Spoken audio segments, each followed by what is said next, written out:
ನಾನು ಶಿವಾನಂದ್ ಪಾಟೀಲ್ ಎಂಬ ಹೆಸರಿನ ನಾನು ಕಾನೂನಿನ ಮೂಲಕ ಸ್ಥಾಪಿತವಾದ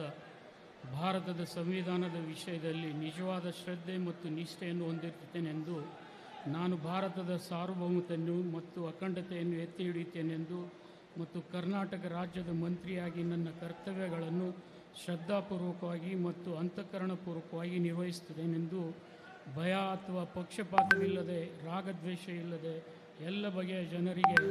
ಸಂವಿಧಾನಕ ಮತ್ತು ಕಾನೂನಿಗೆ ಅನುಸಾರವಾಗಿ ನ್ಯಾಯವಾದದ್ದನ್ನೇ ಮಾಡುತ್ತೇನೆಂದು ಅಣ್ಣ ಬಸವಣ್ಣನ ಹೆಸರಿನಲ್ಲಿ ಶ್ರದ್ಧಾಪೂರ್ವಕವಾಗಿ ದೃಢೀಕರಣ ಮಾಡುತ್ತೇನೆ. ನಾನು ಶಿವಾನಂದ್ ಪಾಟೀಲ್ ಎಂಬ ಹೆಸರಿನ ನಾನು ಕರ್ನಾಟಕ ರಾಜ್ಯದ ಮಂತ್ರಿಯಾಗಿ ನನ್ನ ಪರ್ಯಾಲೋಚನೆಗೆ ತರಲಾಗುವ ಅಥವಾ ನನಗೆ ತಿಳಿದು ಬರುವ ಯಾವುದೇ ವಿಷಯವನ್ನು ರಾಜ್ಯದ ಮಂತ್ರಿಯಾಗಿ ನನ್ನ ಕರ್ತವ್ಯಗಳ ಮುಕ್ತ ನಿರ್ವಹಣೆಗೆ ಅಗತ್ಯವಾಗಬಹುದಾದ ಸಂದರ್ಭದಲ್ಲಿ ಅನ್ಯಥಾ ಯಾರೇ ವ್ಯಕ್ತಿಗೆ ಅಥವಾ ವ್ಯಕ್ತಿಗಳಿಗೆ ಪ್ರತ್ಯಕ್ಷವಾಗಿ ಅಥವಾ ಪರೋಕ್ಷವಾಗಿ ತಿಳಿಸುವುದಿಲ್ಲ ಎಂದು ಬಹಿರಂಗಪಡಿಸುವುದಿಲ್ಲ ಎಂದು ಅಣ್ಣ ಬಸವಣ್ಣನ ಹೆಸರಿನಲ್ಲಿ ಶ್ರದ್ಧಾಪೂರ್ವಕವಾಗಿ ದೃಢೀಕರಣ ಮಾಡುತ್ತೇನೆ.